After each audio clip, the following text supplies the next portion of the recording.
name is Alea from toleratedcinematics.com, and today I will be showing you how to actually export a scene in Premiere Pro. Although it's really simple, you only have to know how to work with it. So yeah, that's for today. Let's open Premiere Pro and see how we do it. Alright, so here we are in Premiere Pro again. So I have my video, and let's say we have a complete edit. I will pick this sequence here. And now I want to render my sequence or my video. What I will do is go to the beginning of my timeline, press I on the keyboard, go to the end of my timeline where I want it to stop, and press O on the keyboard. So now it's going to render everything in between these two lines, which is pretty straightforward. But if you want to render it, we are going to File here, and then we can click Export, Media, or Control M if you want to get it fast going.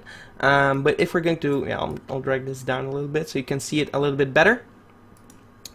This is what you will be seeing most likely. The format is a H.264, which is a great format. It's great quality and very low in file size. So right here we can see the estimated file size of my video, which is 27 megabytes. And right here, match source high bitrate, which is most likely good to go. So right now, these days, your video is most likely going to get a good export right away. So right here we can give it an output name and also the location where it should save at. And if you want to export audio or video, straightforward. Once you have all these settings, you can also save this as a preset, so you can just go in here and pick one of these, for example. I also talked about how to publish to YouTube immediately from Premiere Pro, so you don't have to actually go to YouTube, upload a video, drag in your video, and stuff like that. So you just go in Premiere Pro, log into your video. If you want to know how to do that, I have a video on that, so I will link it in the description and also right now on screen. But yeah, target bitrate is how good your actual quality will be.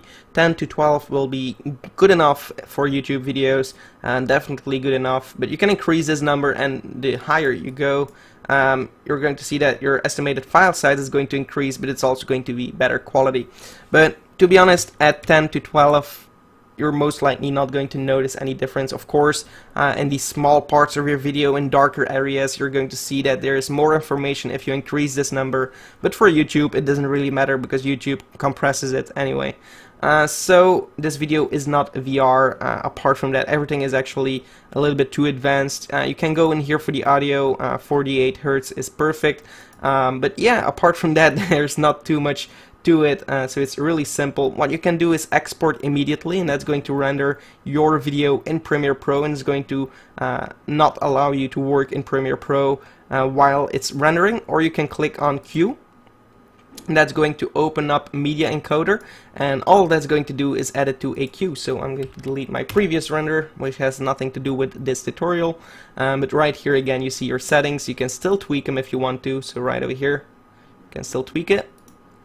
And you can still change the output, but once you're satisfied with everything, you can just press play in here, and then you can still work in Premiere Pro while it's rendering. Or you can stack up all kinds of renders right here, so you can export multiple timelines at a time. So it's going to prioritize the first export.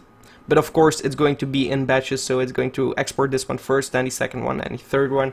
But yeah, so yeah, that's basically it for this video. It's really simple to export a video from Premiere Pro, but you have to know how. So thank you so much for watching. If you enjoyed this video, give it a like, and also subscribe to the channel for more. Goodbye.